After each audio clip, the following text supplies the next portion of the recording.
Thanks for staying tuned. I'm Stanford Howard with the HGP Sportscast. We start with cricket.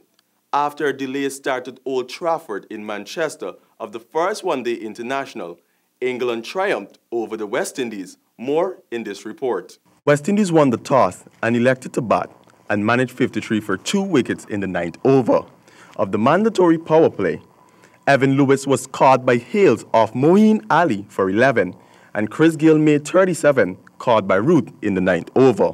The West Indies lost team and muscled a mere 150 runs in 32.5 overs, losing 4 wickets in the process. At the end of the second power play, Shea Hope's 35 and Rovman Powell 23 gave the Caribbean side some hope, but it was captain Jason Holder 41 that eventually gave the Windies a below-par total of 204 for 9 in their allotted 42 overs. In England's reply to the modest Windies total, West Indies' Jerome Taylor took the first wicket of Alex Hales in the 5th over.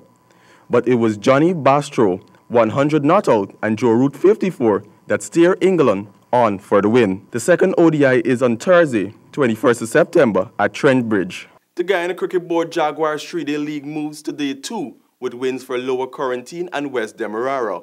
Colwyn Abrams has the details. West Demerara claimed victory over West Berbice at Tushin. In West Demerara first innings, Ashakya Prasad made 42 and Tevin Imlach 39. Gudish Moti took 6 for 17. West Berbice took the crease and were 106 all out in 38.2 overs. Artley Bailey made 46 and Avishkar Sikaran 32. Kishram Sihodan took 4 for 37 and Romario Shepherd 3 for 29 for West Berbice. In West Berbice's second innings, they were all out for 126 in 71 overs. Ronald Rene made 35 and Tijnarayan Chandrapal 26.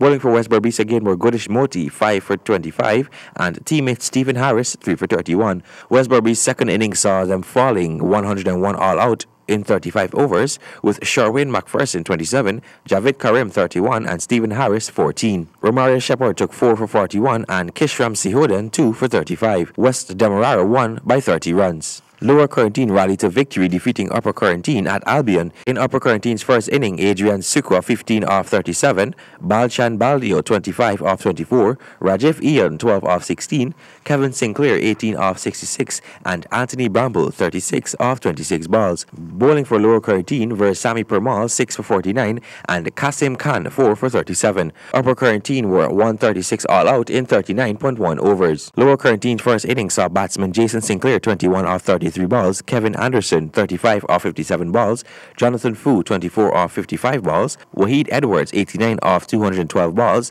Sean Hettimeyer 49 off 49 balls, and Devon Clements 20 off 18 balls. Bowling for Upper Corentyne, Sean Pereira 6 for 71, Balchan Baldio 1 for 31, Rajiv Ian 1 for 24, and David Lachia 1 for 38. In Upper Corentyne's second innings, batting were Adrian Sukwa 15 off 28 balls, Balchan Baldio 38 off 52 balls, Rajiv Ian 14 off 18 balls, and David Lachia 5 off 48 balls. Bowling for Lower Corentyne were Ron Johnson 4 for 49, Versami Pernal 3 for 42, Kasim Khan 1 for 26, and Niall Smith 2 for 26. Upper Corentyne were 157 all out in 36.3 overs. Lower Corentyne won by 10 wickets. Other games were East Coast versus Georgetown at Lusignan and East Bank versus Essequibo. For the HGP Sports, Colwyn Abrams. Thank you, Colwyn. And finally, Banks DIH sponsors Circle Tennis Tournament with the aim of revitalizing the sport.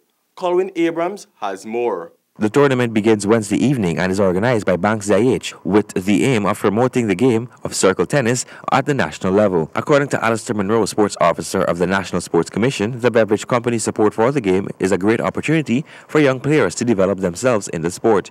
In the opening match at Banks DIH Ground, Thirst Park, Victory Chaser Circle Tennis Club will battle the Banks DIH Sports Club Circle Tennis All-Female Team at 5:30 p.m. Then at 7 p.m., the mixed team will oppose AL Sport and Tour Promotions. Meanwhile, on Saturday, September 23rd, the Banks DIH Circle Tennis team will be traveling to the Essequibo Coast to do battle against a Region 2 team. The first ball is expected to loop at 9:45 a.m., which will see a mixed team taking the circle. Then at 1 p.m., all the females will come up against each other at the NOC ground. For the HGP Sports, Colwyn Abrams.